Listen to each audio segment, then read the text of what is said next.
took a lot of photographs, even some of the the no weapons, the no bullying, no weapon. Yeah. We took photographs in some high school in. It wasn't in Oregon, but it was near Washington, so it's still in the Pacific Northwest, near Seattle. And we took some of those. We just adapted some of those posters, and even for example, like this for the map. We did a lot of research, finding real maps of real buildings and trying to be quite precise with the scale, the layout, the locations, because we really wanted everything to feel genuine and to, sometimes you can go really wrong in a game if you just start to forget about the scale and the detail. So we really wanted to have things right, like having this kind of fire hose at this place. And since the game takes place in October, and we are in the US, there is already a lot of Halloween decorations and stuff like that. We wanted to have the game at the anchor in reality, but also of course, we have a lot of references. We are huge fan of some TV shows, of books, of movies, and I think that in Life is Strange, the setting was really good to have a lot of those Easter eggs that will speak to the players and put the game into a pop culture reality. So there is a lot of stuff that is scattered around the game. If you look at every license plate in the game, you'll see that the letters, they are meaning some. In episode 1 is titles of TV shows that somehow we liked or that were somehow inspiration in some part for the game. In episode 2, it's movies. Yeah. In the dormitories, you have the room which Red Rum. Someone wrote Red Rum on the slate. It's the number of the room in The Shining. Yes, and so it shows that we love us as developers of the movie, but also that the characters in the game, of course, know about this movie because it exists in their real world, and they are making jokes about it. We knew that we had to hire an American scriptwriter. We sent some tests to few writers that were recommended that we knew, and Christian Divine. We had a Skype with Christian. After maybe 2 minutes, we all knew that it was going to be him. I had this kind of vision of him in the office, working with us. Since we've chosen him, he was at 100% and even 200% in the project.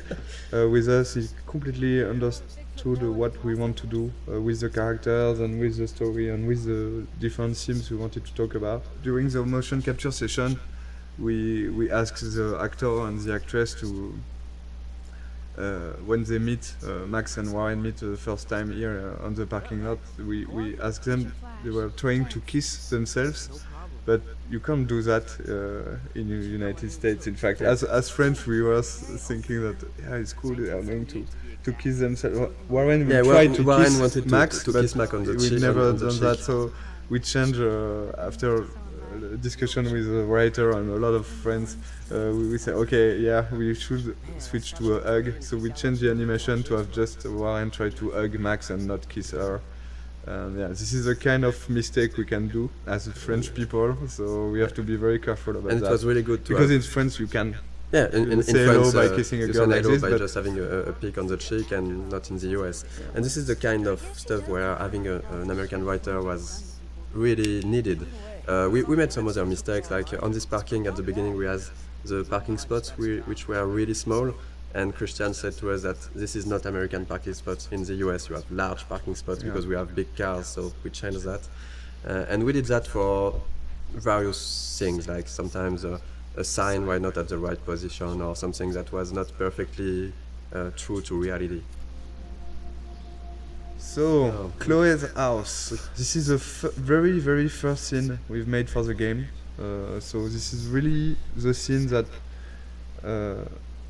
we have modified a lot to create Life is Strange. This is also the scene with which we sold the game to Square Enix. That's the scene we showed to publisher. The first time I tried the game, it was the Chloe's room, a really early prototype, and it felt fantastic to play it. I was literally smiling while playing it because the scene was working really great already. Even though the environment, the characters were not final, it was really good to play. And we decided to use this scene because every mechanism is here, but there's also a scene that shows really what Life is Strange is, because it's a story about those two girls trying to reconnect. We had the two main characters.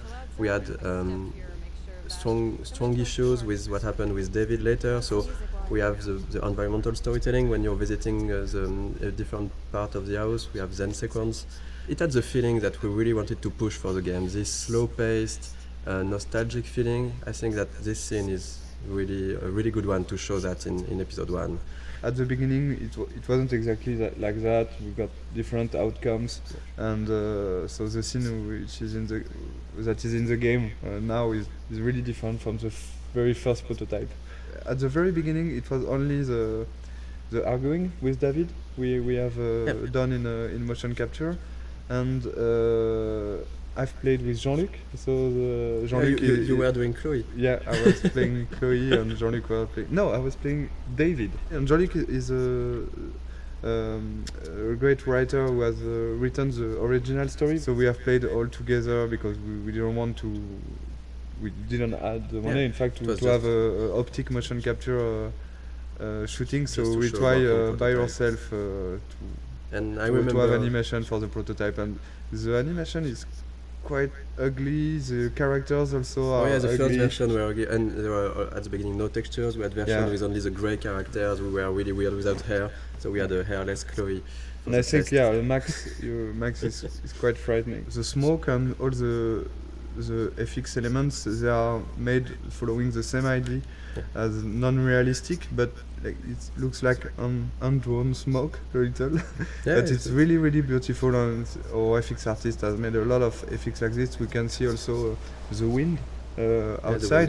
The wind effect are really beautiful. And we tried to be as close as possible of the concept art. Like ideally the game, we wanted it to look like some sort of animated concept art. And I think it's really the 3D environment artist and the concept artist, they did a really great job on that, because if you look at the concept art for this room and the 3D final scene, it's quite pretty close. We have those low detailed textures, but this feeling of light but it's a lot of details that we tried everywhere. Even if the lighting, if you look just at the light on the drawer, even on the light we have this small bending that gives the feeling that the light is hand painted. So we did a lot of work on everything, on lighting, visual effects, textures, to have this cohesive style. And sometimes the player might not completely notice it, but it still gives this cohesion to the game. Like for example, for the Chloe's house, how rich Chloe's parents are, so what kind of house they can afford. So this get painted. In concept art, we do like every room, or even the map, the floor map. In Mac's rooms, there's a lot of photos on the wall, because she likes to take photos, and you get like the bands, poster of bands, which she like. You have to feel like who they are, just by looking at the room. Mm-hmm.